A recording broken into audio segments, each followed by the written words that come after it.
Kayo talaga, pati ako nadadamay. Ayan mga kapuso, ayun, dinayo pa ho namin itong lugar ng Nagcarlan, Laguna sa Barangay Taytay, na kung saan kilala po ito pagdating sa paggawa po ng iba't ibang klase po ng candy. Makikita naman ho natin lahat dito mga kapuso, mula po sa kamote candy. O, isipin nyo may kamote candy, ang bongga. Wala bang gabi candy? May kamote candy, may makapuno po tayo. Meron din pong ube balls. Ayan, ito mga to.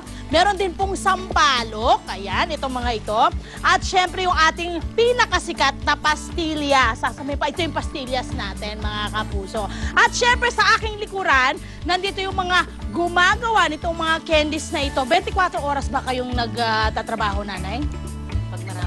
Pag maraming order, ito po ang si Nanay Sonia ng Idesen Sonia Homemade Candy. Siya po ang may-ari nito at syempre, makikita ho natin ngayon, ang ginagawa nyo, Nanay, ay ano po ito ngayon? Makapuno with milk.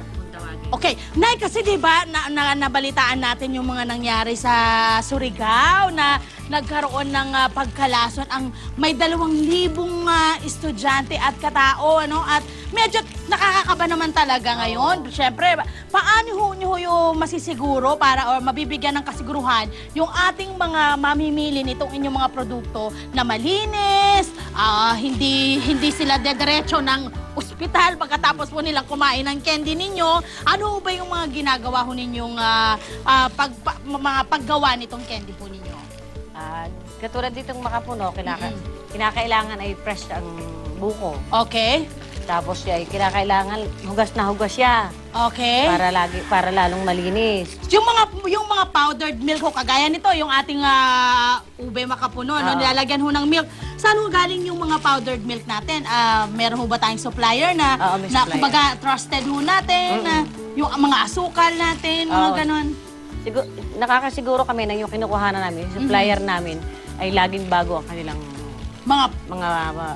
mga dinideliver sa amin gamit. Kasi dito lang yan, sa amin tapat, sa Taytay Bakery. Oo. So, eto, gaano karami hong mga candy ang nagagawa nyo sa isang buong araw? Halimbawa, makapuno candy, nakakailan ho kayo? Nakakailang... Oo, makakailang candy ho kayong gawa?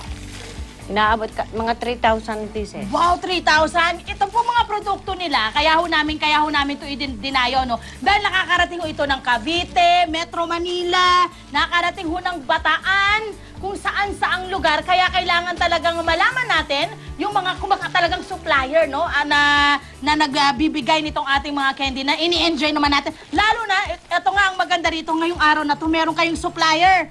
Meron kayong supplier na nagpunta rito kasi nga kinakabahan din sa nangyayari mga lasunan ngayon. Siyempre pa, kahit naman ako, concerned din ako yung nagtitinda. Dahil eskwelahan ang kanilang binibigyan. So, kumusta po ang ano ninyo? Mga suki po ba ninyo ay nagbago po ba? O talagang pinupuntahan na kayo dito para tingnan kung paano nyo ginagawa yung mga candy? Doon sa pangyayaring yun, hindi naman kami naapektuhan kasi talagang kilala na ang candy ng Nagcarlan, lalo na ang Taytay na malinis. Wala ho kayong nababalita ang mga wala pa naman problema. Ayan. So, wala pa naman sa ngayon. So okay pa ho kayo. Maski yung benta ninyo hindi pa apektado ng mga nangyayari ngayon. Ayan. So maganda nga kasi syempre ito po ang kanilang pinaka-business dito, no? Yung po yung kinabubuhay ng mga taga rito sa Barangay Taytay sa Nagcarlan, Laguna. Syempre kung maaapektuhan po sila, talagang babagsak po ang kanilang negosyo. Pero makikita naman natin, maayos naman at malinis yung kanilang paglilinis. Makikita nyo naman, may mga ano pa sila, may mga nakalagay pa sa ulo, plastic talaga, walang hindi pwedeng kamay-kamay para masiguro yung kalinisan ng kanilang mga produkto. Yan po muna ang update tayo mula rito sa Nagcarlan, Laguna. Balik sa inyo dyan sa studio.